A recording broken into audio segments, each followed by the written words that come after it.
আসসালামু আলাইকুম। একটা একেবারে বাটপার, বেয়াদব এবং লাগামহীন যেই ধরনের উচ্ছৃঙ্খল ছেলেপেলেকে আমাদের ক্লাস 9-10 বয়সে অথবা এই বাংলাদেশে পুরো এই 2024-এর আগ পর্যন্ত যে কোনো সচেতন গার্জিয়ান মনে করতো যে এই কাজটা করলে এই ছেলেটা পাড়ার বখাটে, এই ছেলেটা পাড়ার উচ্ছৃঙ্খল ছেলে, এই ছেলের জীবন শেষ, এটা দিয়ে আর আশা ভরসা নেই। ওই যে বলে না যে ওই আপনার আলেমের ছেলে জালেম হয়, এরকম পাড়ায় পাড়ায় এক দুইটা থাকতো। আর 24-এর পরে এমন এক জেনারেশন তৈরি হয়েছে, এই বেয়াদব জেনারেশনটা পাড়ায় পাড়ায় এক দুইটা ভদ্র খুঁজে পাওয়া মুশকিল, অথবা ভদ্র যারা আছে এরা ঘরে চার দেয়ালে বন্দী হয়ে গেছে, বাকিগুলো উচ্ছৃঙ্খল গুলা দেশটাকে কাঁপিয়ে বেরিয়েছে। এবং এখনো যে তাদের মধ্যে কামড়ায়, তারা যে চায় যে সেই যে মবের রাজ্য, যে সন্ত্রাসীপনা, যে উচ্ছৃঙ্খলপনা তারা করেছে ইউনূস আমলে, সেটা আরো অব্যাহত রাখতে এর কয়েকটা দৃষ্টান্ত আমাদের সামনে আছে। জলজন্ত প্রমাণ দুই তিনটা লোক।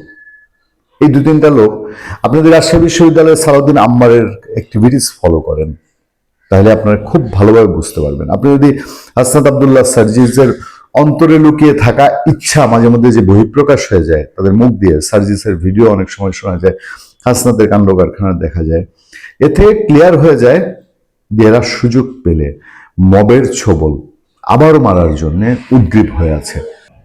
প্রথমে আপনাকে সালাউদ্দিন আম্মারের একটা কথা বলি। হাসনাত আবদুল্লাহ নিয়ে আমরা কাল রাতে আলোচনা করছি, আরো একটুখানি আলোচনা বাকি আছে। এই সালাউদ্দিন আম্মার রাজশাহী বিশ্ববিদ্যালয়টাকে জ্বালিয়ে খেয়েছে, তার মাথায় কি কাজ করে, মাথার জায়গায় আছে কিনা।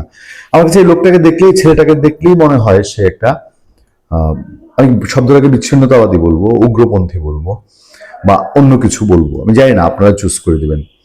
মানে কেমন যেন অস্থির অস্থির একটা অস্বাভাবিক রকম অঙ্গভঙ্গির একটা ছেলে। সে নিজে বলছে, দেখেন রাজশাহী ইউনিভার্সিটির ভিসি পরিবর্তন হচ্ছে, ভিসি বাসা ছেড়েছে। তার নিজের ফেসবুকের পোস্ট, রাজশাহী বিশ্ববিদ্যালয়ের সদ্য বিদায়ী উপাচার্য অধ্যাপক ডক্টর সালেহ হাসান নকিবের বিদায় বেলায় তাকে নিয়ে আবেগঘন স্মৃতিচারণ করেছেন রাকসু জিএস সালাউদ্দিন আম্মার। পরে শেষ আবেগ দিয়ে শেষ করেছে। 28 মার্চ সন্ধ্যা, না শুক্রবার আমরা যেদিন কথা বলছি তার আগের দিন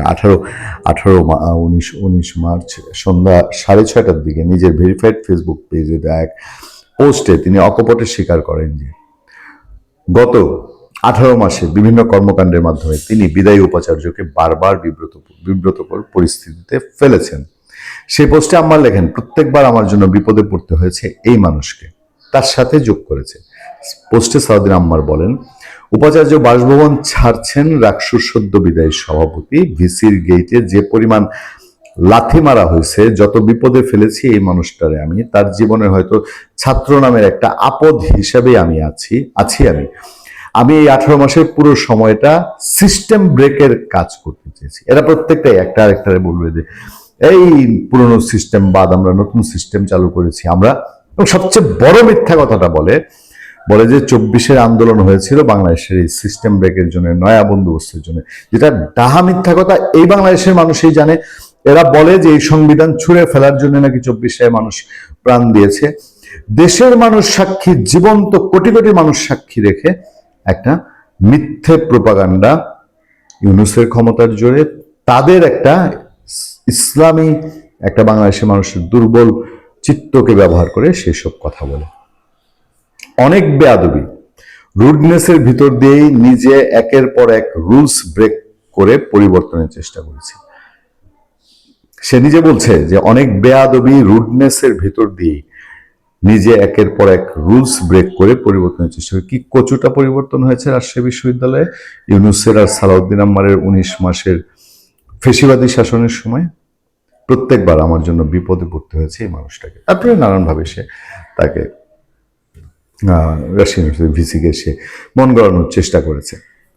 এই যে এদের রুডনেস কোন মাত্রার হতে পারে, কতটা ভয়ঙ্কর হতে পারে, সেটা আমরা অনেকবার দেখে ফেলেছি। এর মধ্যে আর নতুন করে দেখার কিছু নেই।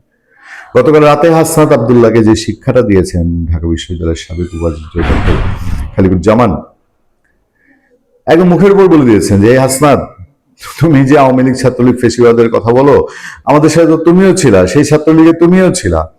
বারবার হাসনাত তাকে বলছে আপনি অনুশোচনায় ভোগেন, আপনি অনুশোচনায় ভোগেন। সাবেক ভিসি বলছেন আমি তো সবকিছু সিস্টেমের মধ্যে করেছি, এবং তোমরা তো তখন আমার সাথে। তোমার তো এই এখনকার রূপ তখন দেখা যায় না। দেখেন, আমি আরেকজনের পোস্ট আপনাকে পড়ে শোনাই, যিনি আমাদের শ্রদ্ধেয় আলোচক, মাঝে মধ্যেই তিনি আমাদের এখানে সময় দেন, আপনাদেরকে সময় দেন, মূল্যবান বিশ্লেষণ করেন।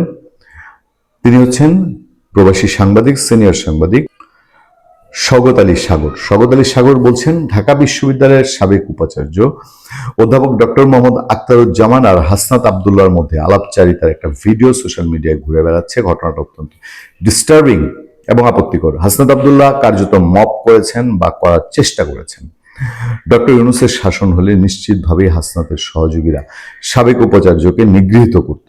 আমি গতকাল রাত থেকে আপনাদেরকে বলেছি, ইউনূস আমল হইলে সাবেক উপাচার্যের কলার ধরতে এরা আখতারুজ্জামানের বাকি রাখতো না, নিশ্চিতভাবে কলার ধরতো। একজন ভাইস চ্যান্সেলরের দায়িত্ব পালনকালে ক্যাম্পাসের কোনো ঘটনায় আইনের ব্যত্যয় ঘটলে তাতে সেই ভাইস চ্যান্সেলরের কোনো ভূমিকা থাকলে প্রচলিত আইন সেটি দেখবে।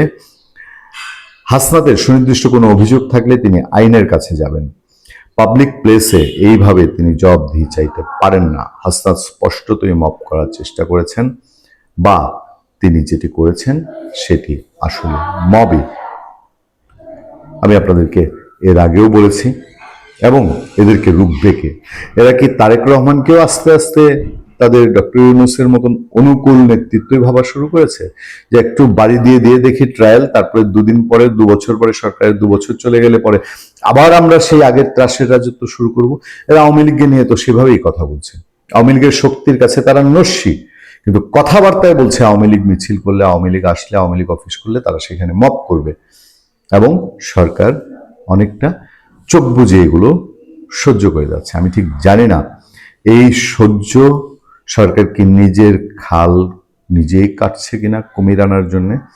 এবং এই হাসনাতরা, এই সালাউদ্দিন আম্মাররা প্রমাণ করে দিয়েছে, কিন্তু ওর মধ্যে একাধিকবার প্রমাণ হয়েছে এই সালাউদ্দিন আম্মার তার এই যে রুলস ব্রেক, তথাকথিত রুলস ব্রেক, তার এই সিস্টেম ভাঙা, তার এই রুডনেস, তার বেয়াদবি, তারেক রহমান পর্যন্ত কি পরোক্ষভাবে টাচ করে নাই? ছাত্রদল কি বলে নাই এই ছেলের মানসিক চিকিৎসা দরকার? তারেক রহমানের ব্যানার সালাউদ্দিন আম্মার ছিঁড়ে ফেলে নাই? তাহলে বিএনপি কিভাবে এই চক্র থেকে তাকে নিরাপদভাবে, এরা তো অনেক আগে স্লোগান দিয়ে এসছে, আওয়ামী লীগ গেছে যে পথে বিএনপি যাবে সে পথে, ছাত্রলীগ গেছে যে পথে ছাত্র দল যাবে সে পথে, সেই প্লট তো তারা গুছিয়ে রেখেছে। এখন পর্যন্ত রহস্যজনক আচরণ এই নাহিদ ইসলাম, তারপরে আপনার এই উপদেষ্টা ছিল যেটা আপনার আসিফ মাহমুদ, সজীব ভুইয়া, তারপর তাদের আরো যারা পৃষ্ঠপোষক আছে, প্রত্যেকের আচরণই এখন পর্যন্ত রহস্যজনক। তারা কি মেটিকুলাস প্ল্যান থেকে সরে এসছে? আসে নাই তো বোধহয়। তারা কি এখনো তাদের সেই ভয়ঙ্কর স্বপ্ন বাস্তবায়নের প্ল্যান থেকে সরে এসছে? আসেনি তো বোধহয়। ভালো থাকবেন, সুস্থ থাকবেন। আপনার সাথে আমি আতিক রহমান, পূর্ণিয়া।